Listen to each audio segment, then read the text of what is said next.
trust, put up one racist act at a time, not just from what's happened in the past, but from what's happening around the country in the present. There is a purposeful agenda to foment racism that keeps us apart. We have to start by restoring and dealing with and rooting out systematic racism built into our laws, our politics, our institutions.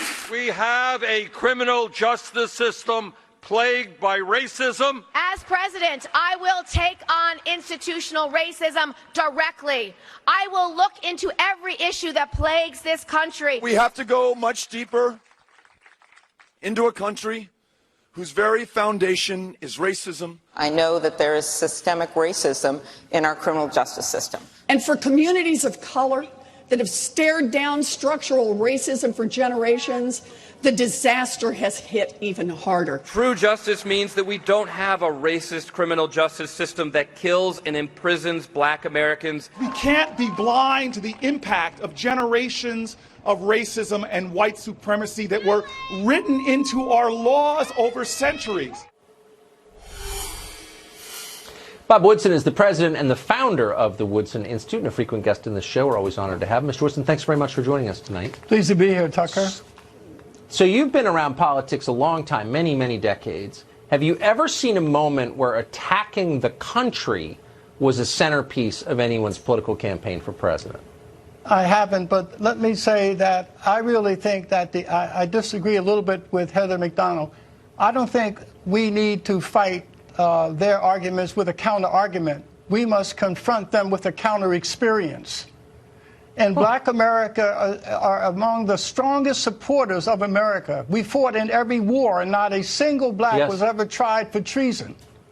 Also, we as a people fought for the promise of America against its problems of racism. So we need to go to those communities that all of those politicians are talking about and work with and identify grassroots leaders who are black in there, who use the principles of our founders as the principal means, who deliver themselves, redeem themselves from self-destructive behavior, from drugs and alcohol, and because they are the living witnesses that America is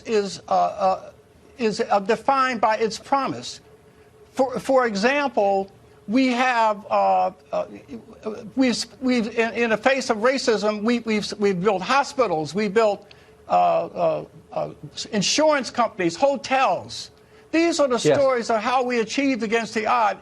We had 20 blacks who were born slaves who died millionaires. Some of them actually went back into those plantations and purchased them where they were enslaved, and even took in the families who of the slave masters. So if blacks were able to achieve these great feats in the presence of raw racism, de jure racism, then they can be used today. So these same principles are in our life. But we must give voice to the people suffering the problems who speak for themselves. Every one of those white and black candidates do not live in those communities suffering the problem, and therefore they cannot speak for them. Point.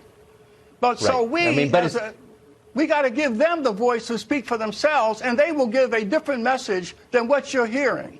We love this country. We fought for this country. We fought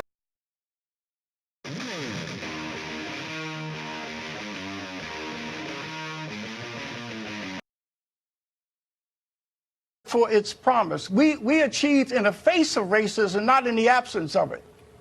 Right. It's a wise point. And the implication of what you just said is it's the people who live in the richest neighborhoods who are the most hostile to America. It's bewildering. They really are. Mr. Woodson, thank you.